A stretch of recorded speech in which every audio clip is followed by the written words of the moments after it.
This next game is a rhythm game, and it's a spin-off of a spin-off of one of my favorite series and a lot of people's favorite RPG series of all time, Persona. And it's Persona 5 Dancing in Starlight. This is the combo pack with the Persona 3 and the Persona 5 rhythm games. I 100% completed Persona 5 Dancing in Starlight. I got every trophy, I got the platinum on it, I finished everything on the hardest difficulty. I was so frustrated with this game at points, and I was swearing so much that I thought the neighbors were going to call the cops. There are 3 of these Persona dancing games. There's Persona 3, which is on this compilation that I have here. There's Persona 4, which came out on the Vita, and it's the best one by far. And then there's the Persona 5 one, which is the one I'm reviewing here, and it's like the worst by far. So just like all of the games in the series, the cast from that game is teleported back together for some like contrived reason that involves them having to dance. And the gameplay is just a rhythm game. There's this circle around the screen, and these patterns radiate out, and you have to tap the button corresponding to the location where they are as they pass this outer circle. It's fine, it gets very challenging having to do different button combinations and things like that you would expect from a rhythm game. Of course, they just like ramp up the difficulty from easier to like impossibly difficult. But like the normal Persona RPGs, this game also has some minor social aspects in it where you're trying to build up your relationship between the different characters. They're very basic in this game, and they mostly just kind of come with natural progression. It's things like play 40 songs to unlock the next part of the story with this one character, or try on 10 different costumes to unlock the next part of the story with this other character. It unlocks the progression in the game. It also unlocks these modifiers that essentially let you cheat. So if the game's too hard, you can turn on things like slower, movement on the screen, or you can lower the accuracy you need for the button prompts, or you can even make it so you can skip some of the button presses without failing the level, things like that. They also unlock different costumes and outfits and accessories, and you end up playing dress up with your characters. I guess that's kind of like one of the big draws to this, is unlocking all the outfits and everything. And that's tied to like a lot of the trophies in the game. So like unlocking 10 pairs of sunglasses and all the winter outfits, things like that. It's also how you like beat the game. So the game isn't beaten by clearing out all of the songs. The game is cleared by like unlocking all the social aspects with the characters so they grow close enough together, which of course is like the whole point of the game. You're trying to like grow the group together and strengthen these bonds so you can finally have this giant outrageous dance number at the end of the game and vanquish evil or whatever you're trying to do.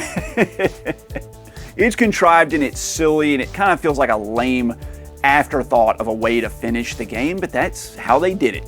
Rhythm games like live and die by their music, and a lot of the music in this is kind of boring and uninteresting, which is shocking because the music in Persona 5, the freaking RPG, was fantastic. It's like they picked the most boring remixes of those songs and just like drug them out. So like the combat music song from Persona 5 that was so cool is here, but it's a weird remix, and it has like these weird breaks in the middle where there's like no melody or chords. It's just like a drum beat, and it's just to like pad out the time you need to just like press more buttons. Songs that should be 3 or 4 like minutes long that are real quick and energetic are dragged out to like 6 and 7 minutes. It's really annoying, and it's bad for a rhythm game, and especially bad here, like more so than any of the other games that I've played in this series.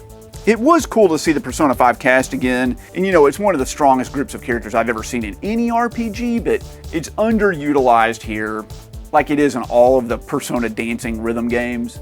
It could have been any characters. It feels like it's a game that was just designed and then they just kind of threw the Persona 5 cast in there. It could have been any cast, but they went with Persona 5 because it boosted sales, right?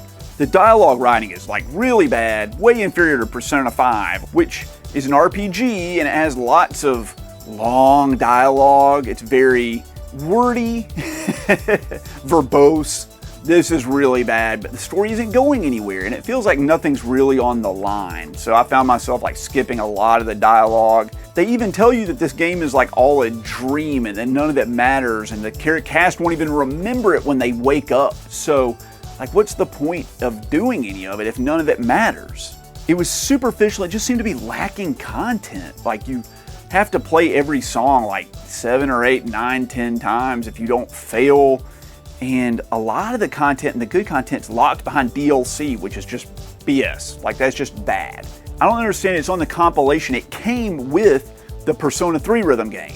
Persona 3 rhythm game and the Persona 5 rhythm game are in one package, and the Persona 3 rhythm game had a lot of content, but it was like this one was just an afterthought.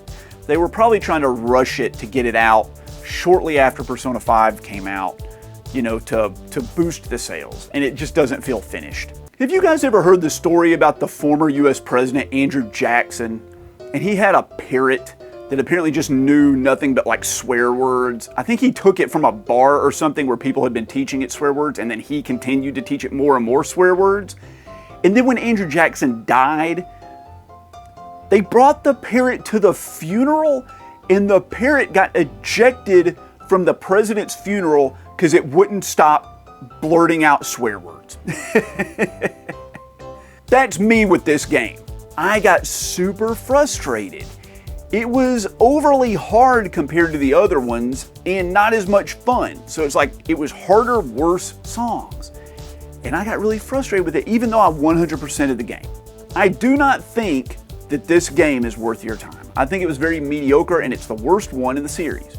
So I'd avoid it if I were you. So Persona 5 Dancing in Starlight, as much as I wanted to love it, is sadly just like a 5 out of 10. It's just mediocre. Sorry, I wish it was great. But I am glad to be done with the entire Persona rhythm game series. It's all gone. I knocked them all out.